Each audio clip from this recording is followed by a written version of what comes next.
Hello, everyone. My name is Dr. Christopher Potter, and I'm a wildfire scientist with over 30 years of experience working for NASA, our nation's satellite and space agency, and also with local communities who are potentially impacted by wildland fires in Northern California.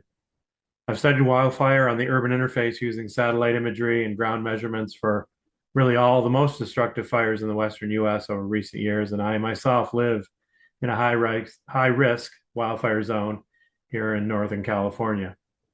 So today we're going to hear from our special guest, Chief Nate Armstrong of CAL FIRE, about their close encounter with a major wildfire that occurred in the past several years.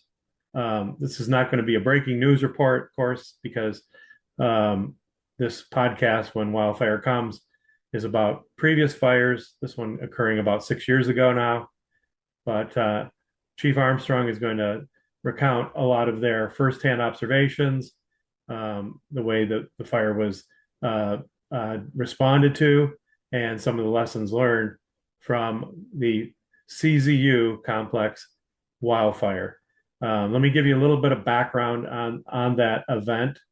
Um, in the summer of 2020, the CZU complex fires, we should say, destroyed a total of 80,000 acres, much of it coastal old growth redwood forest ecosystems here in Central California and Santa Cruz and San Mateo County, near the Bay Area. These wildfires started on August 16th, 2020, when approximately 11,000 bolts of dry lightning were said to have been detected as ground strikes in those two counties, and they ignited hundreds of fires in the Santa Cruz Mountains at the same time. So we're going to turn it over here without further ado to CAL FIRE Chief Nate Armstrong, who was the unit leader there in Santa Cruz County at the time of the CZU complex fire. So welcome, Chief Armstrong. We're really pleased to have you here today. This is a very important event to recount and to learn from, especially since those of us who love the redwood forest and love the Santa Cruz coast are still mourning the loss of Big Basin State Park redwoods, and we want to see it come back, of course. But this was the day that it was lost. So welcome, Chief Armstrong. Can you just introduce yourself and tell us about your background with CAL FIRE? Yeah, well, thank you very much for having me on the show here, Dr. Potter. As you said, my name is Nate Armstrong. I'm currently an assistant deputy director of cooperative fire protection for CAL FIRE. So I've promoted out of that Santa Cruz unit chief position just about a year and a half ago, and I'm working out of our Sacramento headquarters area now. But basically, originally joined the fire service right around the year 2000. Originally starting in Southern California with the Forest Service and with some local government fire department kind of stepping stone jobs before getting hired with CAL FIRE in 2006. And then I started out with CAL FIRE there in the Riverside County contract in 2006, but then fairly quickly promoted to an engineer position in the San Benito Monterey unit. And from that point forward, pretty much spent the bulk of my career there on the Central Coast. So I worked in the San Benito Monterey unit, particularly on the Monterey Peninsula, as an engineer, as a fire captain, and eventually promoted to battalion chief there. I worked in a couple of various assignments there as a battalion chief in Monterey. Uh, Interestingly enough, while I was there, also had opportunity to be a part of a very large in-unit fire. Was involved fairly early on with the Sobranis fire. Oh yeah, yeah, that was a big one in 2016, right? Yeah, so was basically there from late on in day one, pretty much through the entirety of it. And then the following year in 2017, had the opportunity to transfer into our San Mateo Santa Cruz unit. and I was the battalion chief actually for the vast majority of the area that happened to burn in this fire. My area of responsibility then was the basically the north coast of Santa Cruz. I know that all your listeners won't be familiar with the area, but the north coast of Santa Cruz County, and then basically everything north of Highway 17 to the San Mateo County line. So Hmm. that whole San Lorenzo Valley area, most of the communities that were highly impacted by the fire that we'll talk about today, as far as Boulder Creek, Ben Lomond, Felton, Bonnie Doon, and the Swanton area. Um, I want to say in 2018, I promoted to our administrative chief position in the unit. And in 2020, basically earlier in the year of this fire, I was promoted to our deputy chief position, which oversees the operations, basically the day-to-day operations and our state mission there in the unit.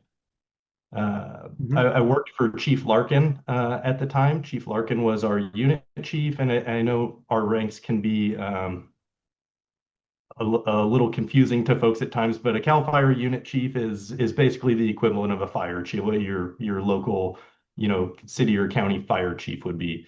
And Right. interestingly enough, in that position, we frequently are your local fire chief.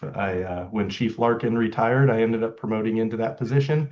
And not only are you the CAL FIRE unit chief, but also the county fire chief for San Mateo County, Santa Cruz County, the Pajaro Valley Fire Protection District. So wear a lot of hats in that position. So I did promote Hmm. into that unit chief position in 2021 after Chief Larkin's retirement. And then, like I say, just recently promoted into this position working out of our Sacramento headquarters. Yeah. Okay. That's very, very interesting background. And and in 2020, the summer of 2020 was um, a COVID year, of course, so everybody was hanging out at home, right? And in August of that year was in my recollection, because I live very close by Santa Cruz County, was not unusually windy or um, it was hot for sure, and we'd had lots of drought. But then one night, everything changed, didn't it? I mean, I just sort of flippantly said 11,000 lightning strikes. That's never happened before, right? And I'm sure you've never seen 100 fires light up your district all at once. Definitely not. No. It was definitely unprecedented, at least for the time, and I hope it remains the most unprecedented event that the county's ever seen. Yeah, for sure. Yeah, very unusual. My understanding is there was a typhoon that from the Pacific that moved its way up. It clashed with the high pressure system over that was sitting over California, and it created all this dry lightning in the middle of the night. So, what were you doing that day and going into that and then that night when it started? Were you all most of you all just retired for the night and woken up by lightning the way a lot of us were? For the most part, but you know what? You set the stage really well, and by talking about that high pressure system, because the basically the whole state, at least our area, but I'm pretty sure the whole North State had been sitting under that bubble, under that high pressure system for what seemed like at least a week. We had close to at least a week of high 90s to low 100 degree temperatures, which is not infrequent to get short spells of that in that Santa Cruz area, but for extended periods is definitely something else. And the relative humidity we had when we looked back readings as low as 4 and 5%. So Yeah. you put that kind of heat and kind of pre-drying of materials, in an area basically those fuels are used to getting that coastal fog and having some of that overnight recovery, and it just wasn't occurring. So it's really a great setup that you hit there with the weather because it played a major factor. Yeah, for And sure. Yeah, August yeah, and September are the months when, the coastal upwelling of cold water comes and it keeps us all bathed usually in some nice coastal fog. I mean, that's when people complain that it's too cold to go to San Francisco. Yeah, um, exactly. but not that summer. And again, everybody was sort of hunkered down in their homes, not working because of COVID, and so we're all sort of sitting ducks for a big dry lightning storm, the likes of which just lit up the sky and certainly woke me up.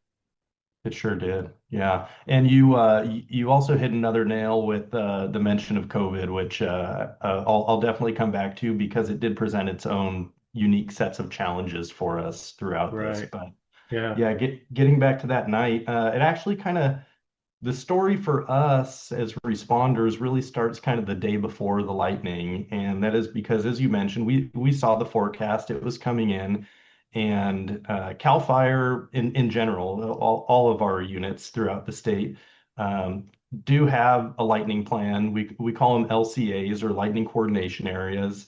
And our folks are trained in that. It's part of our, our standard operating guidelines and so forth. But seeing the forecast the night before, or sorry, the day before and leading up to, our duty chief, who is, an assistant chief or deputy chief, but has general kind of control of the resources for the unit for a week at a time on a rotation.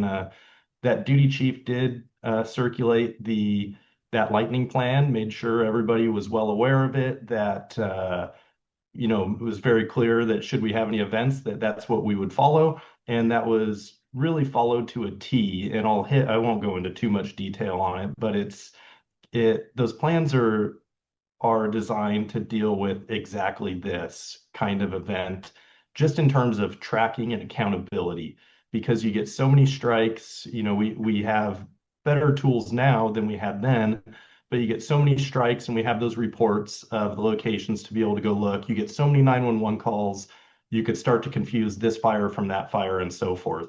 So that lightning coordination area plan really helps us catalog all those fires, but you'll see if you were to look really deep into things, you'll see things like the 5-1 fire, the 3-2 fire, and so forth. And that's really just that numbering sequence that we're able to really track and properly assign resources to all those fires. It works really well. Mhm. So we did circulate that and made sure that everybody was on the same page the night before. But to your point, that late night Saturday, the 15th, and into very early Sunday morning, August 16th, we did see hundreds of lightning strikes across San Mateo and Santa Cruz counties. Um, but not only us, and that ends up being a major story in this. It wasn't just us. I think the grand scale of this thing was over 12,000 plus lightning strikes across the north end of the state. And aside from our fires here in San Mateo and Santa Cruz counties, believe they accounted for close to 600 total fires across the swath that this storm covered across the north end of the state, with at least 20 of those becoming what we would call "quote unquote" major incidents. And all that means with a major incident, meaning it takes at least 2 or more days to control with a significant augmentation of resources. Yeah. Yeah. Uh, That of course included the nearby in Santa Clara County SCU complex fire, just a stone's throw away, right? And then Absolutely. one county over, and then north of that, the August complex fire started up and ended up burning 1 million acres and setting the all-time record from the same series of strikes. So, yeah, Cal Fire was dealing with all these fires at once, um, and as I recall and understand it, the fire there in in near Big Basin State Park, a very special, one of the original, if not the original, state park in California to protect the old growth coastal redwoods there that had been started by Save the Redwoods League 100 years ago. Um, at least 3 or 4 strikes occurred in the northern part of that park area. Isn't that right? Like around the area called Waddell Creek. That was definitely one of the origins. That may have been one of the ones. Yeah, it was three fires no, just north of the park that ultimately grew together to really be the fire that everybody knows. Hmm. And then progressively during that night and the next day, it burns mainly in a southerly direction. Yeah, they kind of they lingered and grew very slowly for a while, really 2 days, while we were trying to get handles on them, as well as all the other fires. So yeah, they were definitely very slow at first, and Hmm. just until they found the most receptive fuels and really got in alignment with the topography and the wind behind it. So the wind was blowing out of the north mainly then, or northwest? I mean, At north. that point, yeah, and I could walk you through a little the progression of it if you'd like. Sure, that'd be great. But no, you're right on it. So that morning of the 16th, and there may have ended up being, I mean, ultimately there could be, those the little fires that start and kind of put themselves out. But uh, the morning of the 16th, we woke up to hundreds of 911 calls, and 27 confirmed fires. And when I say confirmed, it's like I say, there may have been some other small ones, things that maybe an individual citizen put out, didn't feel like calling 911 about, and so forth. But 27 that we extinguished ourselves. Just to and I'll try to pepper a little bit of this in there. The San Mateo Santa Cruz unit has 13 fire engines at peak staffing. So Hmm. it was really all hands on deck, obviously. We were, like I said, we had all those fires cataloged, accounted for. We were prioritizing them by proximity to structures, the resources and the values that were threatened by those fires and so forth, as well as just the general ability to access them and fight them. So what's interesting is, again, like I say, there's 27 fires in the unit, and the thing that it's been a couple years since we talked about this a lot, but the thing I remind a lot of folks about is there are a couple of fires that were extremely close to populated areas that most people don't know about. They weren't part, or at least one of them wasn't technically, didn't become part of the August Lightning Complex, and a couple of them ended up just being consumed by the rest of the fires. But I just need to give those a couple of mention. And we had a fire called the Eagle Fire that was in the Zayante area, which most people would be completely unfamiliar with. It's a very small community.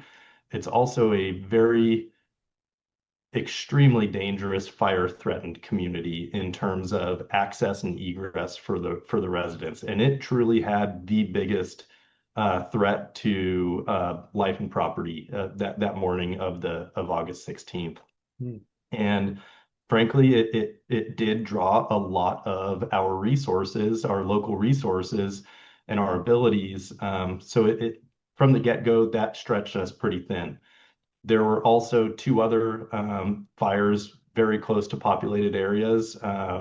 One of them being the Waranella fire, which is on the Bureau of Land Management's Coast Dairies property on the north coast of Santa Cruz County. And really that is just north of the community of Bonnie Doon.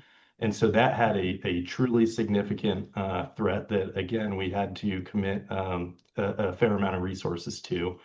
And then finally, there was the Waddell fire, which isn't necessarily like the headwaters of Waddell Creek that you may have just been mentioning, but where that Waddell Creek comes out on the coast into the Pacific Ocean. And that's right at the county line. And that Waddell fire had the potential, it's very near a community called Last Chance. And Hmm. so those three fires, really out of the 27, were probably the most threatening. And we continued to staff those until they were either the Eagle was out or the others were basically consumed by the rest of the larger fire that grew.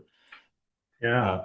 I'll pause there. Just I know I've been going for a second, just in case you have any questions about that so far. No, that's really interesting. I haven't heard or read about that before. I haven't read that deep into the incident reports, I guess, and because most of us think about, I guess, what was happening, and all the media coverage was about the loss of the state park structures in Big Basin Park, and how they would all have to be rebuilt, and the tourists would have to wait a long time for that. But that is that's what the media covered, but didn't cover what, to my knowledge, much of what those communities you're talking about were threatened.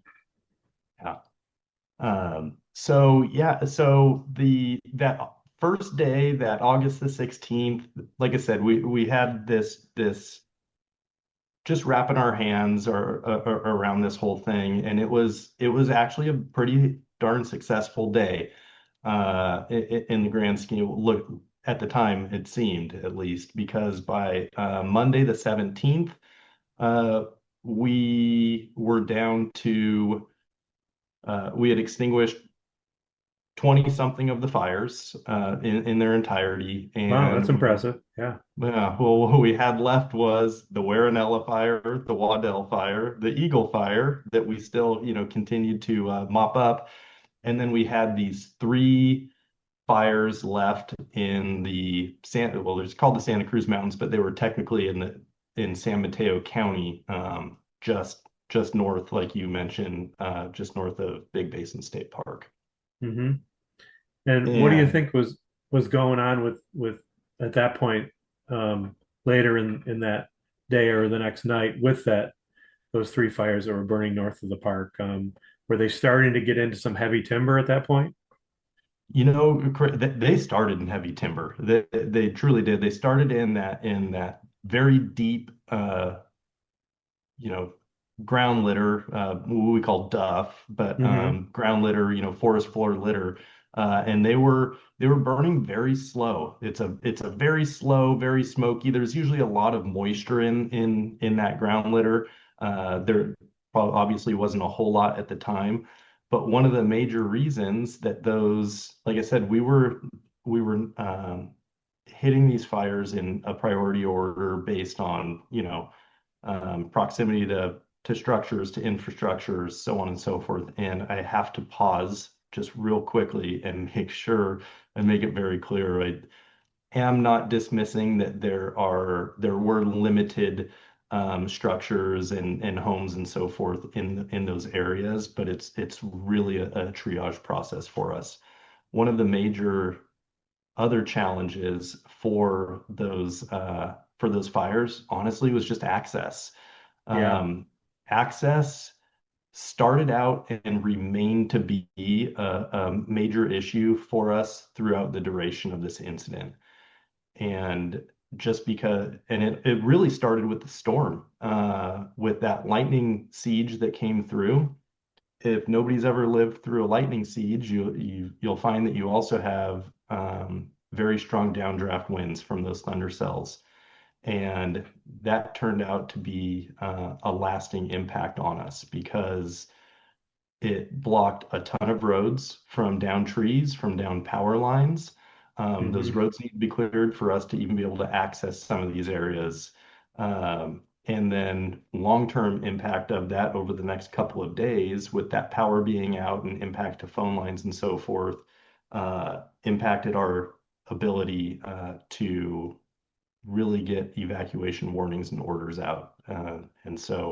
Basically the ability for people to receive those. Yeah, But it yeah, sounds like what these strikes did was create a very, very transitory, almost like typhoon, cyclone event itself, that blew down trees, from the downdraft winds, right? And then, did you see anything, after the fire, that in areas that didn't burn, that you thought was really unusual, like things wrapped around poles and from those sort of winds? not personally. What was very interesting was and it's not the question you asked, but looking in aftermath devastation, it was amazing how cleanly some of those areas burned. By cleanly, I mean like completely denuded of vegetation, which would Hmm. you would normally wouldn't expect to see in a dense, redwood and conifer forest. Uh, No, for sure. I mean, usually the redwoods, if it's just burning through the understory, those trees in the understory are taken out, but the redwoods get scorched. They don't, the the fire doesn't make it to, in this case, several hundred feet into the crown of old growth redwood forest. So Correct. did did you did did did you have firefighters reporting they were seeing flames climbing like that up trees at that point? Like in the next couple Not of early days? on. We didn't see that until late night of the 18th I when see. when it makes its big run. Hmm. So one of the other, and I'll just as mentioning the kind of the transient access issues as far as because down power lines and trees and so forth, but really it's interesting. People can look at a two-dimensional map and look at these. If you were to look and see those three fires that grew into the major fire, you'd go, man, that looks like a piece of cake, but it's just not. to just to get folks to the edge of the fire, to begin to put hose lays on them, to begin to cut line around them and so forth, because it is a standard of ours. We don't, it's not just one or the other. We surround fires with line down to bare mineral soil, and we Hmm. mop them up 100% with water to make sure that they don't escape. Um, and just to be able to get those ground resources to the locations of these is very logistically difficult.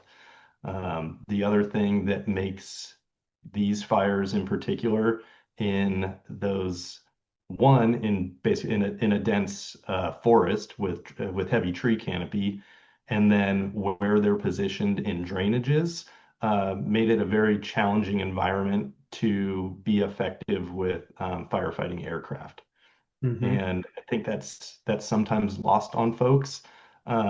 We have two primary methods of fighting fire with aircraft. Our fixed wing aircraft, or tankers, as folks know them, that drop the retardant. Don't put the fires out. They're just putting retardant ahead of the fire to slow it for the ground resources to be able to uh, really extinguish it, Hmm. versus our water dropping helicopters, which do exactly that. They drop water on it and do aid in the extinguishment. The issue with heavy tree canopy, you can't get that liquid down to where the fire is, or to where the ground is, to pre-treat ahead of the fire. The other thing that, as I mentioned, those drainages really impact for us is we can't drop retardant within certain distances to waterways and so or streams, basically, due to potential environmental impact of fish and other water resources. So um, really, just the location of the fires made them difficult, but we had ground resources on all three of those fires from the second day on. Yeah, well, I mean, you just named a couple of the reasons why people just love to go and visit this state park area. One, it feels like you're in a remote area. Um, there's just mostly trails to get anywhere you want to go for about a radius of 10 miles, and you feel like you're in a whole different world. It's so quiet and away from everything.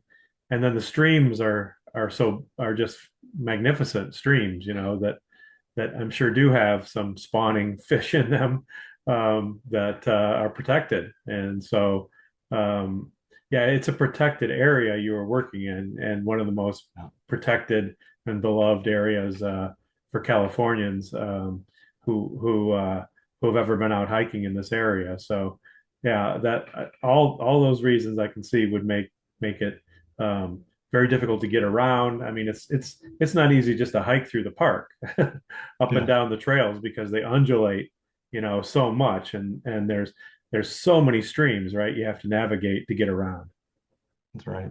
It's a beautiful area. That's why we loved it. That's Yeah, why we loved yeah, living there. yeah. Um, so as the fire was really making its way and burning its way uh, through the Big Basin area down towards Boulder Creek, or parallel to Boulder Creek, I guess you'd say. A lot of there were a lot of fir trees there too that were, I assume, very flammable, even more, maybe more flammable than the redwood trees, right? And they were giants as well of their own stature. Correct. Yeah, there is a good mix of fir trees as well as you had a lot of like tan oak and other some of the other assorted hardwoods, especially madrone. A lot of madrone in the area as well, which burns really hot. Yeah, it burns really hot. Yeah. Um, could your firefighters, do they ever comment on the unusual amount of heat they were feeling when they would get anywhere near it? As we got into a day or two later, most definitely, yeah. They were seeing activity with torching and with crown runs and everything that haven't been, at least of the folks that were still around, nobody had ever really seen in these mountains and or in this area in their careers. Yeah, I'm sure they hadn't. See these towering trees burning all the way up to the top, and then they have big branches too that are going to Oh possibly yeah, fall off, right? Burn and fall down. yeah, So that makes it so dangerous, I would think, to try to yeah, work anywhere within the forest itself, as limbs that are as big as trees, normal trees, are starting to collapse down because in going in after the fire, and I did go in many times, have been there. There were no big limbs left on most of the trees. They had all sheared off, either with the yeah. fire or soon after the fire. Yeah, and you'd asked about if the fire was pretty much spreading south, and it's interesting because they're on Monday the 17th and even getting into Tuesday the 18th. So I had mentioned those other fires. That Eagle fire in Zayani, we had very limited stuff on at that point. We've been able to transition a lot of that off to these other fires. That Warrenella fire that was so close to Bonnie Doon, we had pretty much wrapped up extinguished. We were ready to Mhm. turn that over to our Bureau of Land Management partners, whose land that is, and we were really close to wrapping up that Waddell fire, also on the coast on that county line.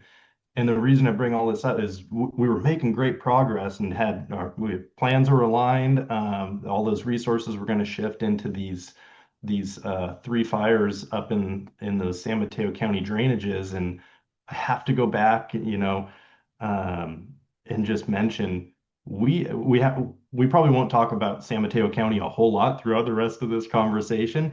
I don't want that to be lost on because the county definitely had some impacts. We Mhm. thought this was, I shouldn't say we thought, we were fully planning for this to be a San Mateo County fire. We were planning on setting up our incident base camp in San Mateo County. We already had the CAL FIRE Type 1 incident management team on order as of the 18th. They were supposed to take over the fire. They ultimately did on the 19th. Mm. And we were talking with them about setting up the the incident base up there, like I say, in San Mateo County, because that was going to be the closest reasonable place. That's where we were accessing the currently burning fires from. It was Yeah. just Wow. it was late night on the 18th when everything took that real turn for us. Wow. Yeah. That's really interesting to hear.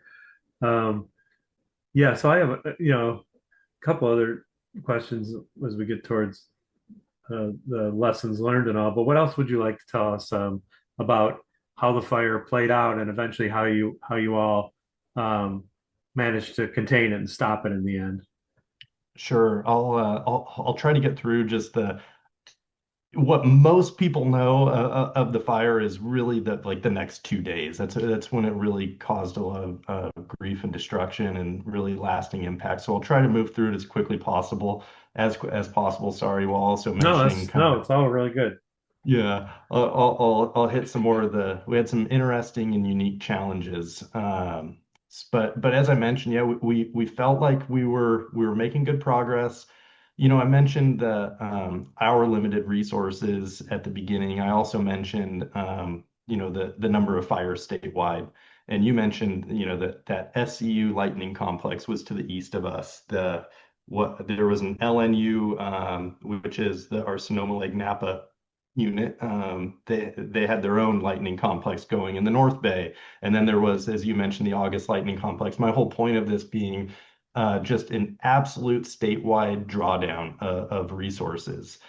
And it's just got to be mentioned because a lot of people look at, and it was a continuing thread throughout the duration of this fire. Everybody was at like, where is CAL FIRE? We were there. Hmm. The interesting thing about our organization, we have 356 fire engines throughout the entire state. That is what we staff the entire state with, and we do a darn good job with those 356 engines because we surge them to where the activity is highest or where the threat is highest at the time and so forth.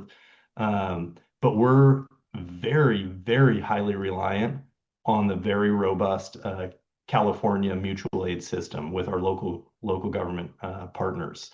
We couldn't do it without the whole team together, you know? Hmm. And so the reason I bring this up is all of these fires across the entire state, everybody was having to hold on to their own stuff. And so we were really limited to the resources that were immediately available. And we are competing to keep them from being pulled to these other, at what were truly at the time larger, more threatening in terms of, you know, statistical analysis. They were threatening more structures. They had more immediate threats than what when you look from a 30,000 foot view, these three small fires, you know, kind of burning in the woods. So we were starting to get some fills on those resources and stuff, but for lack of a better term, we just weren't the highest priority. And I understand why, you know, like I say, the with the values at risk, because we were doing a good job of capturing those other fires that were near the residences and so forth. No, for So sure. I'll move on from that, but just want like that resource drawdown, we didn't get a significant amount of resources till probably 5 or 6 days into this fire. Hmm. So that was definitely a challenge. You mentioned COVID earlier. You wouldn't believe the indirect impacts of COVID on the response to this thing. Um, like you mentioned, people were working from home. People were reluctant to leave home. Hotels were taken up. I think by this point, you know, local government was, you know, the county was already kind of utilizing those hotels as shelters and so forth. So when people are evacuating, they didn't really have a place to go. So people were reluctant to evacuate because of that. Just the logistical support for, you know, when our folks work 24 hours on the line, they work 24 hours off the line. We usually put them in hotels. Those weren't, so it's just these little things, just aside from even if you remember, like everybody's um, just general awareness and safety precautions that were happening, you know, less than 6 months into this COVID ordeal, and how that impacted our abilities to even have meetings within base camp and so forth. So we were working around Hmm. all those things. It was just extra, you know, difficulties that we had to encounter. But again, I can move on from that. Let's talk about the night of the major blow up, the night of the 18th. Uh, so we saw the growth early, I'd say early evening or so. Like I said, we were thinking this was a San Mateo based fire until basically early evening the 18th, when we saw a pretty significant wind shift, a pretty big pickup in the winds. I can remember standing in the back parking lot at our Felton headquarters, uh, and a burning, or you know, a singed madrone leaf falling out of the sky at my footsteps or at my feet, and basically figuring out where the fire front was at that point through talking to our folks on the line, and it was about 5 or 6 miles away.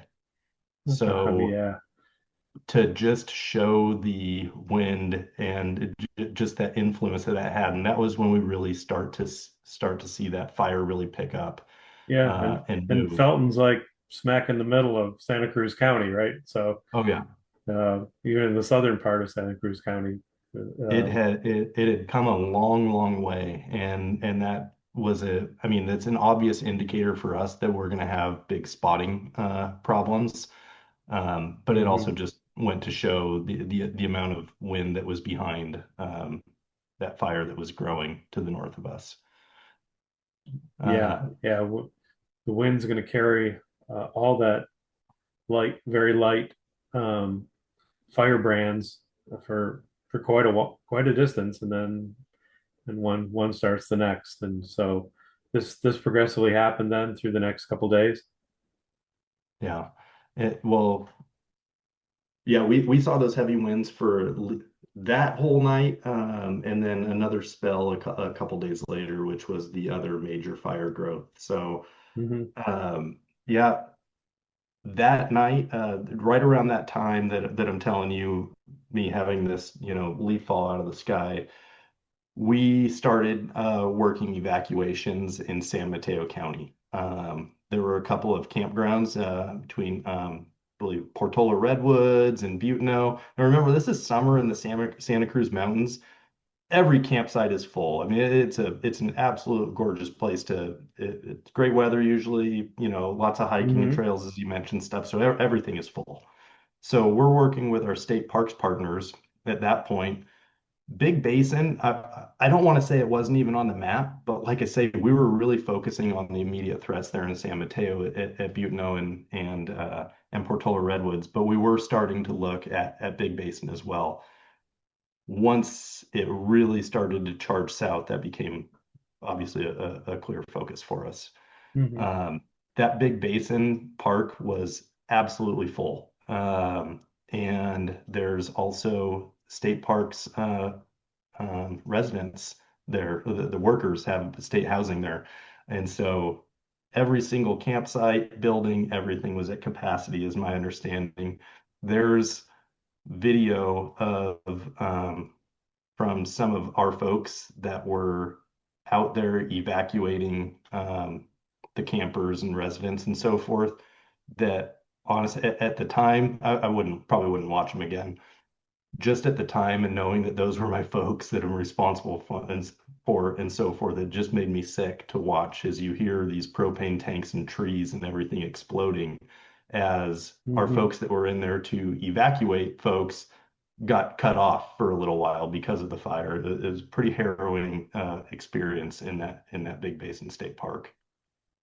Yeah, it's there are just a couple roads in and out too, right? Paved roads. I'm Oh yeah, sure they must have gotten clogged pretty quickly. yeah. Yeah, So absolutely. So and as that fire continued to progress, like I said, we shifted that focus. And again, that gets that geography and everything. And the layperson would look at a map and go, "Oh, it can't be that hard to pull people off of this area in San Mateo and get them down to Santa Cruz." But really, I mean, it's an hour and a half round trip to get them off the line, get them on a highway, get them all the way down and around and up into the San Lorenzo Valley and then engaged at where the new fire front is. All the meanwhile, working with our law enforcement partners, we started mass evacuations. hmm. My estimates, we evacuated somewhere between 40,000 and 50,000 residents that night over the course of the night from the communities of Boulder Creek, from Bonnie Doon, from those couple areas of San Mateo County, Hmm. from the north coast of Santa Cruz County, the Swanton and Last Chance areas, and so forth. And unfortunately, that night, there was one resident in that Last Chance community. I didn't know him, but a gentleman by the name of Tad Jones was the sole civilian fatality of this fire, Yeah, unfortunately. yeah, it's always important to acknowledge, people. They We haven't forgotten about them. because it's just a miracle that many more didn't um, didn't get trapped in their cars. I guess during the evacuation, right, surrounded by fire. Yeah, you know, Chris, you take me to the next morning. I can skip the mayhem of the evening and kind of recap with some stats, but that was the feeling I was left with the next morning. I just remember I obviously didn't make it home that night. And so I'd probably been up for a good 36 hours or so. I remember calling my wife in the morning and just being really choked up. I we knew where our folks were. We knew they were engaged, and just got their butts kicked all night, just working their tails off, protecting everything they could. At that point, we aren't even trying to put out fire. Just to be frank, there's no fire to put out. All it is just trying to rescue people, trying to get folks Hmm. out, trying to protect those properties and so forth the best we can. But when you have a fire that grew 43,000 acres overnight. It ended up being that was half of the total size of this fire happened in less than 24 hours. Um, that's that 43,000 acres is more than all of the acreage that burned in Santa Cruz County in the previous 100 years, and we did it in 24 hours. Um, That's and astounding it statistic. is, Yeah, and I it just like I say, shows that after 1,000 years or so of not having a fire like this, there was so much fuel ready to spread from one forest stand to the next, one ridge to the next, that it was moving faster than anybody could walk or drive through it, right?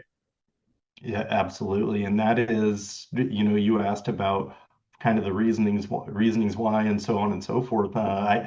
That's all I can go back to is we had no significant fire history throughout most of this area.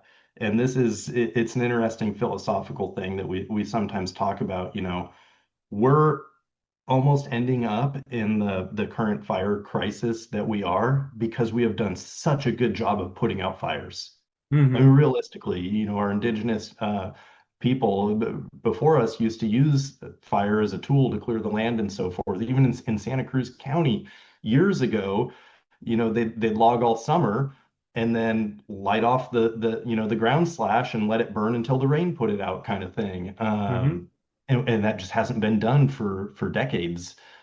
Because we continue to build out and I'm not faulting anybody, believe me. I lived in the woods. I lived in this fire area, so not faulting anybody for wanting to live in the majesty of the redwoods. But we continue to move into nature and we continue to kind of limit our ability to let nature run its course, and burn all that ground litter and so forth. So to your point, we had decades of accumulated ground litter through nobody's fault. Yeah, But yeah, it was a tinderbox with that combination of recent heat and RH and not being able to throw the resources that we needed to at these fires. yeah, for sure. I mean, the state parks were created to protect these magnificent one of a kind forests, with 200, 300 foot redwoods in them. But this is an experiment we're undergoing here. It's not something we know will work. We're protecting them from logging, but we can't protect them from lightning. And that's obviously one of the lessons to take away here, right? Is there's only so much we can do to protect old growth forests, Yeah, because Mother Nature has other plans for them. absolutely. So, what other lessons would you like to share with us, Chief Armstrong, about where we are today and how we might have, all the things you learned from the 2020 fires? Yeah, I'm going to start with a couple that'll seem a little negative. I gotta speak to them. Hmm. One is um, the impact of folks staying behind after evacuation orders. And I got to be careful here, and I'll give a disclaimer that you know, a lot of folks stuck behind because they want to protect their own personal property. I understand. I'm not discounting that at all. I think a lot of people would feel that way, and in full transparency, we had limited resources. Now that said, I I am sure some folks were successful in doing some level of protection of their property. What I saw personally was a lot of the opposite, Hmm. and those folks staying behind, kind of being a hindrance to firefighting operations. And that's not even their own fault, or I should say it's an indirect impact. And the reason being, when all firefighters throughout California, maybe ubiquitous in the fire service, we have three priorities, and they go in order. They're life, property, and then resources. We don't move on to protecting property until the life threat is taken care of. We don't go on to protecting the resources until lives and property are protected. Hmm. That's the way When it should that be. law, yeah, when that lawful order by the local law enforcement is given to evacuate the area, you technically, I shouldn't even say this, you aren't breaking the law by staying at your house. The minute that you step foot off of your property, you are trespassing in an evacuation zone, which is breaking the law. Making false 911 calls while in an evacuation zone to get resources to your home that you think is threatened, but probably isn't, as tears those resources away from actively fighting fire and saving lives, which I literally saw this happen multiple times. No, that's so messed up. Yeah. It's very unfortunate. It's at a scale that I hadn't previously seen. And so again, I'm not bashing the folks that stayed behind. It just we kind of have this lore, that we tell people all the time, like, hey, we're gonna be here with you, we're doing it, but when you see us leave, that's probably a time for you to leave too. There were a lot of folks that stayed as long as they could, and then they were scrambling out of there and getting out by the skin of their teeth, essentially. Hmm. Um, and it just kind of caused a hindrance in the meantime. We also had folks basically robbing our fire stations. We had 5 fire stations that were in the immediate fire area in the evacuation zone, and had basically every firefighting tool, piece of hose, everything that you can imagine taken out of them, to be utilized by whoever was taking them to do their own efforts off their own private water systems and so forth. That's So that's it, hard to hear. Yeah. it was very difficult. So and then just yeah, I'll leave it at that. I don't need to go much further. What we did have too was, and this is a unique challenge. Our firefighters, they do a fantastic job. They get moved throughout the state, going on all these major fires and so forth. And we had a great, great group of firefighters in San Hmm. Mateo, Santa Cruz unit. We don't typically have large fires like this in the San Mateo, Santa Cruz unit. And it is a completely different story when it's in your backyard. The personal impacts to our personnel, both during this incident and ongoing, were tremendous. I can tell you that I've never been prouder to work with a group of folks than there was in these instances. We I had folks throughout my area that I was responsible for, that I know their own homes were threatened and so forth, but they were still there on the engine that they're assigned to, defending other people's homes. And that goes for both our volunteer personnel and our CAL FIRE personnel. We had folks lose their own home while they were protecting others. We Yeah. had we had to evacuate our headquarters. Mm. So even our administrative staff were packing, critical records and so forth and everything to make sure that we have those should our headquarters been impacted by fire. So those were some very unique challenges, and unfortunately had some lasting impacts on some of our folks that frankly never really recovered or came back to work Yeah. afterwards. Yeah, They for they sure. I gave mean, it every last bit of effort they had during the incident. yeah, they're so stoic people, but it Yeah. comes with a price afterwards. Yeah, to your Yeah. to your And then you well-being, know your what? mental There's health. Yeah, and we could move on. People could see, as you said. So, like I said, that major first night, 43,000, or it's what most people see as the first night, is really day three of the fire, but or day four, but it ended up being, like you said, 86,509 acres, burned a little over 1,400 structures, 900, I think 911 of Mm, those being actual homes. And then it really devastated some areas' infrastructure. So we had, and these are the lasting impacts, right? hmm Some private water systems, private water companies, private waste system. I'm thinking of a couple local neighborhoods that, that private company or, that kind of JPA, local JPA, just couldn't recover. We had a lot of, this is so sad, and I would encourage everybody to look at their own insurance policy. We had a lot of underinsured individuals. If you were to go back in time, a lot of these folks in the Boulder Creek and the Bonnie Doon area, long time residents. Some of them had inherited their homes. A right, lot of people don't update their insurance policies.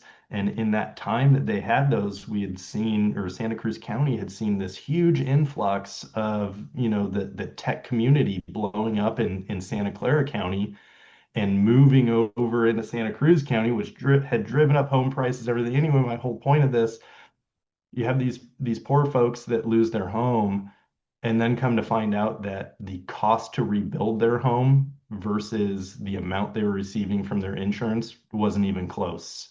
right, Uh, right, sure. And then you've got again a compounding effect of COVID. If you even that's if you exactly wanted to it. rebuild, um, the supply chain is way behind, years behind, trying to get you the materials you need to rebuild with, if even if you have the insurance, right? So you're probably going to wait a couple of years till you can find a contractor who can rebuild your home.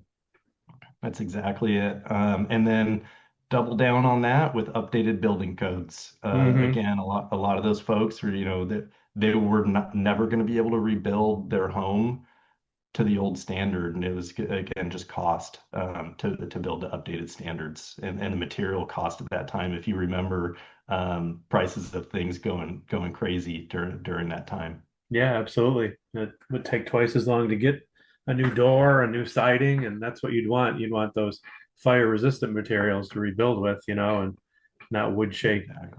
uh, roofs and things like that. It's your property's worth a lot, but to rebuild a home in Santa Cruz County is a major investment. Yeah, It even a is. small, really small one. It is. So So yeah, then, these are all really interesting lessons that came out of this. From preparing, looking forward to the next unfortunate incident, if there is one. What about the technology? Have there been any advances you'd like to mention about looking out for fires or smoke sensors or things like that that would give us a little bit more of a heads up of what's starting where? yeah, Chris, we're in an amazing era right now with the technological boom and so forth, and we're feeling the positive effects of that in this industry. Um, you know, so as far as early detection goes, I wouldn't say that early detection was by any means a factor in this fire, but Hmm we've made major advancements there. Both, I'm sure people are at least somewhat aware of. I need to get the name right. I believe it's called Alert CA now, or Alert California. It used to be Alert Wildfire, but hmm those Alert California cameras that are now AI enabled, are detecting smoke. I couldn't give you the exact numbers, I'd be wrong. But we have, those AI enabled cameras have direct feed into our CAL FIRE emergency command centers, which is the dispatch center for a CAL FIRE unit. hmm And we have had probably hundreds at this point of fires detected and that we have responded to before or never ever received a 911 call. They're getting that good at distinguishing smoke and pinpointing a location for hmm us. That's That's amazing. wonderful. Yeah. On the early detection, the if you don't know already know about this, you probably do, given your day job. Yeah, a But little bit. our public-private partnership with an outfit called Earth Fire Alliance and the FireSat program, Hmm. we are is going to be just monumental. We already have a couple. I say we. It's we're a partner in the thing. We aren't doing the work. We're going to be a major beneficiary. But they are launching a constellation of low Earth orbit satellites with several different sensing mechanisms on it. And coincidentally, it was just with my partner in crime that is the our contact for this today. And I think he said they're launching three more this coming week. So at the full build out in a couple of years, there's going to be 50 something of these satellites in this low Earth orbit constellation, Hmm. and they will provide a real-time refresh look that is not only does it sense new fires, but it will give incredibly accurate growth rates. It'll give fire modeling based on the fuels in the area and everything. I want to say at a refresh rate of like 5 or 6 minutes or something for the entire state. So every Hmm. every Hmm. 5 or 6 minutes we're gonna have That's amazing. and, Amazing. and that's not even just a CAL FIRE initiative thing. We're a partner in the thing, but that's going to be available to all fire services. So that's going to be really awesome. Yeah, it's so important to have that refresh rate because these fires start and move so quickly, Oh yeah, and you get it takes that many eyes in the sky yeah, to keep track of it, and otherwise, it's and I'm sure your incident meteorologist will just be thrilled to have that oh kind of yeah. information to combine with their wind trajectories and humidity measurements and all that for coming in from the field too. It's gonna improve predictions immensely. I'm sure where the fire's heading. So, well, Most hey, definitely. Chief, we're about up against our normal time limit of about an hour, but thank you so much for sharing your insights and your terrific knowledge with the listeners today. I make these recordings so we can document these very important wildfire incidents and lessons learned. Before that knowledge is lost, to the collective memory of those who were there, like you. So again, thanks so much for taking the time out of your busy schedule. And of course, we wish you and all the firefighters who are out there, Cal Fire and our locals, a safe and successful year coming up. We're just getting into the fire season, and but we're optimistic that, like you said, the technologies we have and the resources that you and the lessons and the knowledge you guys can bring to it, uh, men and women of Cal Fire will again keep us out of harm's way. So thanks again. Well, thank you very much, both for the conversation, for the interest in the fire, and for getting the word out. If I could leave you with one thing, Sure. I'll just rapid fire you, kind of what I would call a silver lining, if anything. Like I said, I lived in this community. Um, it was a trying time for all of us. It was so encouraging. You wish that it doesn't take tragedy, but sometimes that tragedy is what it takes. The awareness in that county, in these communities, one, how it pulled the whole communities together, which always seems to happen, but the awareness and cooperation around fire prevention, around fuel reduction, the I mean at both at the personal responsibility level, folks taking care of their own Mm-hmm. properties, to neighborhood wide efforts like Firewise communities. I'd be remiss if I didn't mention two heroes, Liz Ann Jensen and Lynn Sestak. There's just two great volunteer ladies of the community that took it Mm-hmm. upon themselves. And my successor in the unit, my unit chief successor, Jed Wilson, told me he brags. I think that Santa Cruz County is #2 in the nation, like per capita, for having Firewise communities. They have so many now. So really, the awareness that everybody just came together and taking care of each other, really throwing a lot of resources as far as even the county staffing, providing more staffing for fuel reduction for firefighters, for buying that fuel reduction equipment. Um, it's like I say, it's unfortunate that sometimes it takes tragedy, but for anybody that would be listening that hasn't had to go through that, don't let it take that tragedy to have you take that next step. Yeah, We're going to be living in this fire problem in California for a little while, yeah, and so maybe for a do long everything we time, but can to be ahead of it. yeah, well, that's the most important thing is that our your communities are strong, they're resilient, they're smart. The vegetation's going to grow back. You know, trees Absolutely, will eventually grow back.